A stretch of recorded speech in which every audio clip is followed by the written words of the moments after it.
3 menit belajar bisnis kuliner bareng Foodies.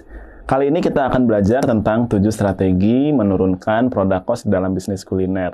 Apa aja? Yang pertama, lakukan negosiasi dengan supplier atau vendor. Yang pertama, lakukan negosiasi dengan vendor atau supplier. Dengan melakukan negosiasi ini, kita bisa mendapatkan best price ya. Beberapa hal yang bisa kita lakukan dalam proses negosiasi ini adalah yang pertama, infoin ke supplier kita atau vendor kita bahwa kita punya rencana bisnis jangka panjang. Misalnya ke depannya kita mau bikin 10 cabang, sehingga mereka lebih tertarik untuk terus bekerja sama dengan kita. Dan juga tentunya akan lebih toleran ya untuk menurunkan harga di level mereka.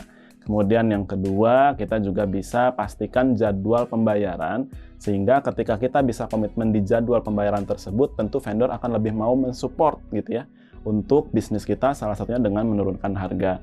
Yang berikutnya yang sudah umum dilakukan adalah mainkan volume pembelian. Seringkali banyak supplier atau vendor yang berkenan untuk menurunkan harganya ketika kita melakukan pembelian lebih banyak. Maka atur-atur aja gimana caranya kita bisa membeli dalam volume yang lebih besar. Tapi strategi ini tidak serta-merta ya, karena harus memperhatikan juga inventory dan juga kesehatan cash flow kita. Jangan sampai kebanyakan sehingga akhirnya bengkak juga biaya-biaya yang ke belakangnya nanti gitu ya. Kemudian berikutnya yang strategi kedua adalah ganti bahan baku.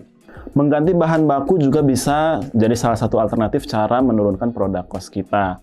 Dengan mengganti bahan baku misalnya ke bahan baku yang dengan volume yang sama tapi bisa menghasilkan output lebih banyak misalnya. Atau misalnya memang bahan bakunya secara harga lebih murah. Itu jelas bisa menurunkan produk cost kita secara signifikan tanpa mengurangi kualitas produk kita tentunya ya. Yang ketiga adalah dengan cara mengubah resepnya. Mengubah resep juga bisa menjadi salah satu cara untuk menurunkan produk cost. Tapi tetap kita harus mengutamakan kepuasan dari pelanggan. Apalagi kalau resep yang akan kita ubah itu adalah core menu kita. Nah itu hati-hati ya. Mereka harus tetap nyaman, kemudian enak ya. Sehingga kalau misalnya ada feedback yang kurang menyenangkan dari mereka, mungkin cara ini tidak perlu ditempuh ya, tidak perlu dipaksakan mengganti resep yang ternyata konsumen tidak begitu menyukainya.